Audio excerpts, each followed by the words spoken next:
Hello everyone, it's Dave here from SaveDex. Now I woke up this morning to read the news that Super Mario Maker 2 is getting a version 3.0 update, and it's going to be the final major update. I didn't have much time to let that sink in before I had to go to work, and then now I'm home I can talk about it finally and just let you know my thoughts. Best thing to do is just run through what they revealed in the trailer in the order they revealed it in, and I'll just say what my thoughts are on each thing as we go along. So the first thing, and this is quite a major one, the first thing they announced, is that each game style is getting a new power-up added, which is something I was wanting them to do. So what power-ups are they all getting added? The Super Mario Bros. Style is getting a new mushroom, which will turn you into your Super Mario Bros. 2 character model. It only showed Mario here, but I imagine Luigi, Toad and Toadette will be the same. In this one, basically all the enemies act like they do in Mario 2. You can stand on them and then pick them up from above and then throw them around. So basically it just becomes Mario 2. With things like bullet bills, you can stand on them to fly along, and chain chomps, you can pick up their peg, and then they act like the piranha plant did in Super Mario 3D World, where you can just eat enemies in front of you. That's a really fun idea. So the fact that they're adding Mario 2 into this says something about that extra game styles thing that they're not going to do with that. But I will talk about that at the end of the video. I'm just going to run through each individual thing right now. So the second one they talked about was the frog suit from Super Mario Bros. 3. Glad to see that back. This will make some underwater levels more bearable for me, I imagine, if they use it. I'm wondering if people that have already uploaded an underwater level, whether they'll sort of just go back into their level, edit it to put the frog suit in, and then re-upload it. That'd be nice to see for those Mario 3 underwater levels. But I just really love the fact that he can run on water while holding a block, and I do not remember him doing that in the original game. Super Mario World is getting the P balloon, which is really the only power-up missing from that game other than the different coloured baby Yoshis. But again, it's different from the Mario World, because in that one you just sort of press A to keep afloat, but in this one you're sort of choosing like all directions to zoom around in by the looks of it. It's as if you're deflating. I'm wondering if this has a time limit on it like Super Mario World did, but we shall see. So for new Super Mario Bros. U style, we're getting that flying squirrel suit. That is fantastic. It's a lot of fun to use, that one, I find. It's the main suit from that game, so finally it's there. Brilliant. And Super Mario 3D World is getting the Boomerang Suit, which is sort of like the main suit other than the cat one that they needed to add, which is fine. Obviously there was the Tanuki suit as well, but I think the Mario 3 style has that, so you don't really need it in 3D World, so it's got something unique to itself. That's brilliant, but that's not the only thing that Mario 3D World is getting. It's also getting those boxes that you wear on your head. So you're getting the cannon one, which shoots out forward. You're getting the propeller block, which acts like the propeller mushroom, gives you 3 boosts, I think it was. You've got the Goomba one, which is fantastic because it lets enemies basically ignore you, and you can sneak past thwomps and things it showed off. You've got a red POW block, which gives you basically the POW effect for 3 goes. And you've got a bullet bill mask, which lets you fly horizontally. And in it, they showed this really cool looking spike maze with red coins in that you can sort of navigate your way around. So I'm really excited about that one in particular. I'm really curious to see what the creators can come up with, because I'm not much of a creator myself in this game. I love seeing what other people can do though, and I really cannot wait for that. So those were the power-ups being added. Overall fantastic. I really like them. I think for Mario World and Mario U, I think they've ticked all the boxes they need to for those 2 styles power-up wise. Would have been nice to have the ice flower or penguin suit, but again I'd rather they put the flying squirrel suit in over that. And again, the frog suit, it makes it more unique to that style if the penguin suit's not there. So fair. But again, about the Mario 2 one, I want to bring that up again a bit later. Next thing they mentioned was the Koopalings, which is available in all the styles except for 3D World. In this one, you've got all 7 Koopalings. They all fight differently. They have their own unique moves. So this is going to make boss fights to get keys and stuff a lot more interesting, because Bowser, Bowser Jr., Boom Boom and Pom Pom in 3D World. So again, there's a bit more variety there, so that is really good. It showed the screen where all 7 of them were there, and I'm wondering about that because, like, can you have all 7 of them on the same level? Because Bowser and Bowser Jr. are restricted to 3, and I think Boom Boom is as well. So I don't know whether that was just to show them off initially, but it's good that they've got their own unique moves. It adds a lot of variety to it, and it's a long time coming for them to add them, because even if they did control the same, it's like, well, why not have them? So yeah, very excited for them. Okay, I mentioned Mario 2 earlier. I'm bringing back Mario 2 now because they've put in the cursed key, and when you pick that up, it acts like a normal key, but Phanto appears and attacks you.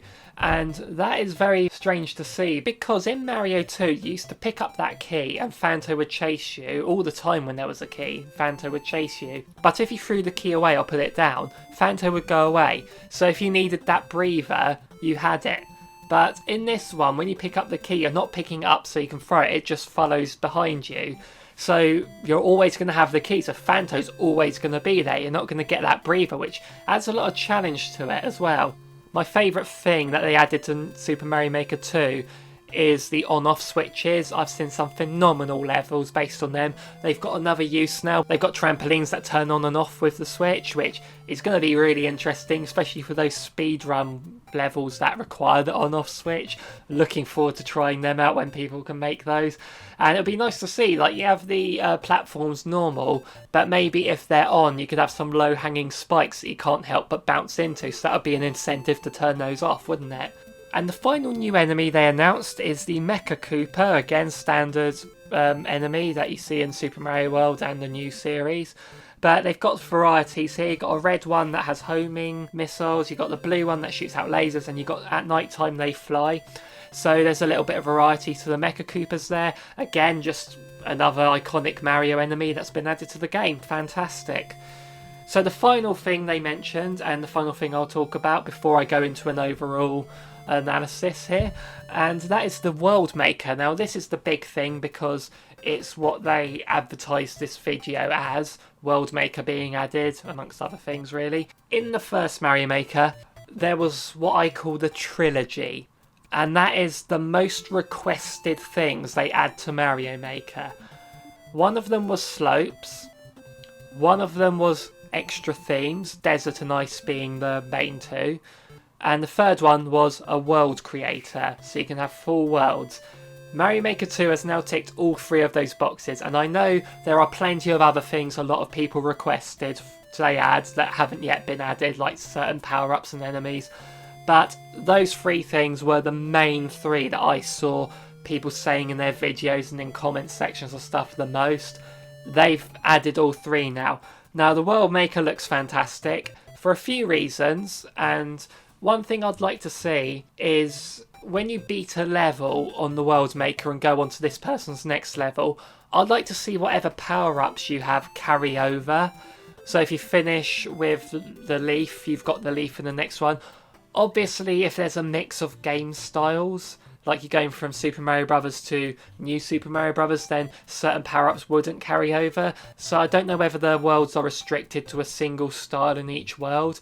And I think for the sake of consistency, it would be nice if people did that. But maybe have a different style for each world in their overall game that they can now make. But one thing, and it's not the creator's fault here, because you've got to go with what you've got. But what I like about power-ups in Mario games is they enhance the level for you. So you're running through a normal level as Little Mario, and it's challenging, but you get firepower. Suddenly you can shoot enemies, you can do this, you've got the leaf in Mario 3, you can fly up, discover secrets and things. Like, the power-ups enhance the level, but a lot of people in Mario Maker, and I don't blame them, because they're really being creative here, there's a lot of levels that have power-ups in, but the power-up is required to beat the level.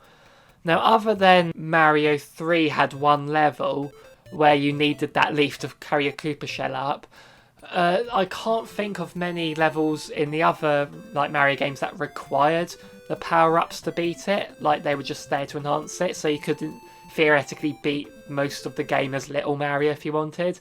So it is a shame that I want to see more levels that you can beat without power-ups, and it would be a nice way for world building in your worlds. Again, just carry over your power-ups to the next level. That would be so cool. One thing I like is you got a bonus stage, which is the match game from Mario 3. We have to line up the picture to get extra lives. That's a really good idea. You can put pipes to warp yourself, so you can put like special levels with loads of coins in. That's just a really nice idea to really make it your own. And you can put themes to the world map. So they showed off, you've got the grass, the underground desert, so forth. But interesting, they said volcano is one and outer space is another, when they're not even themes that you can make in the levels. I mean, volcano would just be lava-y, which is basically what the castle stage is anyway, but you can't have like the outside volcano style like in New Super Mario Bros. Did. And outer space, I suppose, sky at night time, you've got the anti-gravity, so it's basically you're out in space. So you can do space in your levels, I suppose, but it's a good way to sort of, again, for consistency in the worlds people make. Interestingly, the world map they showed was Super Mario World, and I'm wondering whether you can change the world map to be like Mario 3's world map or the new Super Mario Bros. World map, or if it has to be Super Mario World. It doesn't matter either way, but it would be nice if Mario 3 could be there, because I love how those maps looked. And I just said it would have been nice if they could have included that, and this is probably something a lot of people are going to be saying when they think of things that aren't in the game yet. They have said this is the final major update. Now, if anyone's holding out hope saying, well, they used the word major, maybe they'll add a few little bits like an enemy here and there. I don't think they'll add in any more assets after this. I think any updates they do in the future will just be like patches or fixing bugs and things like that. I think we've got all the assets we're going to get tomorrow now, 22nd of April, and anything after that, it's just going to be little things that we won't notice. The problem with that is there's still a lot of things that people want in the game that's not in the game. There's certain enemies and certain power-ups and other level things they could do, but as I said, they've addressed the main three that I saw people say they wanted in the first one. But a game like this, it's never going to feel complete. It's like Smash Brothers. We're all saying what fighters we want in there, and I'm a hypocrite to complain about that since I make videos saying what fighters I want in Smash. But they could have 200 characters in Smash. People will still be saying what characters they could still add. Games like this are never going to feel complete. I've said that already, but it's true. Like, they can add so much more. Like, anything everyone requests now for Mario Maker, they add to the game. People will think of more things they could add in the future, so it's just a never-ending thing. Like, they added Link as a proper character in this as a power-up, and people, myself included, was like, oh, it'd be cool if they added Samus or Kirby or things like that. And it's like, well, then you're in a never-ending cycle. You're into Smash Brothers all over again as to what characters they can add, and it will just go on forever. So the fact that they're putting a lid on it now, saying this is the final update, the last of the stuff we're getting most likely, it's like it stops people's expectations. It stops people thinking about what could they add now, and it's like, I mean, it hasn't ended with Smash Bros. Yet, 'cause we're getting another Fighters Pass, but as far as I'm concerned, this is the end of it now, and I'm very, very happy with what I've got in this game. I'd love to see what people can do with this, but I will also like to talk about Mario 2 briefly, because when they did that direct on Mario Maker and showed off 3D World being its own separate game style, and it said extra game styles in the plural, a lot of people were like, they're going to put Mario 2 in there. That was what everyone was thinking, maybe Mario Land, things like that, but Mario 2 was the main one people wanted. I'm wondering whether they were planning to. The fact that they had that in plural implies that they did. But with what's going on in the world right now, things are getting delayed, things are getting postponed, things are getting cancelled, and I'm guessing that staff and resources are having trouble with them at the minute, and understandably. So maybe they were planning to do Mario 2 and they wanted to get this update done in time. And then they were like, well, they're not going to have time to finish the whole theming of it. They're not going to have time to like get in all the Shy Guys and Birdo and all that. But they had the character model for Mario 2 done. They had the mechanics of jumping on enemies and picking them up. So maybe they thought, okay, let's just keep that in and have that interact with the Mario 1 enemies instead. And you know, that it works. It looks fine. It looks good. And it's the fact that they got Phanto in there as well is interesting. But we'll see what happens. I could see Birdo fitting in with the other themes, even if you can't pick up her eggs. Maybe you jump on them and they fall to the ground, and then you can pick up the eggs like you do the shells and stuff. And maybe Mario can just kick them at her. But yeah, I could see something like that working. But again, I'm getting into the whole speculation of things they still could add, but that is a never-ending thing. Absolutely. These sorts of games are never going to seem complete. I've said that again. It is just true. So, anyway, I will like to try out other people's levels when this update's been made. Maybe I'll take a look at the creation tool finally, because it's been a long time since I've done that. I've only made one level in this game. But I would like to try out the World Maker, make my own maps, because that actually looks quite fun, even though it's more limited than the levels. So I might try just starting off with some easy levels that get progressively harder. I'll see how I get on with that. So I'll do some videos later on in the week of, I'll try out some levels, try and find some that have these new assets in, see what people can come up with. And so make sure you subscribe if you don't want to miss that, and obviously other future videos we do. And make sure you put in the comment section what you think of these new things they're adding to Mario Maker 2, what you wish they could have added, and you know, it just leaves more open for Mario Maker 3, I suppose, doesn't it? So thank you very much for watching and listening to my thoughts, and I'll see you in the next one. Bye bye everyone.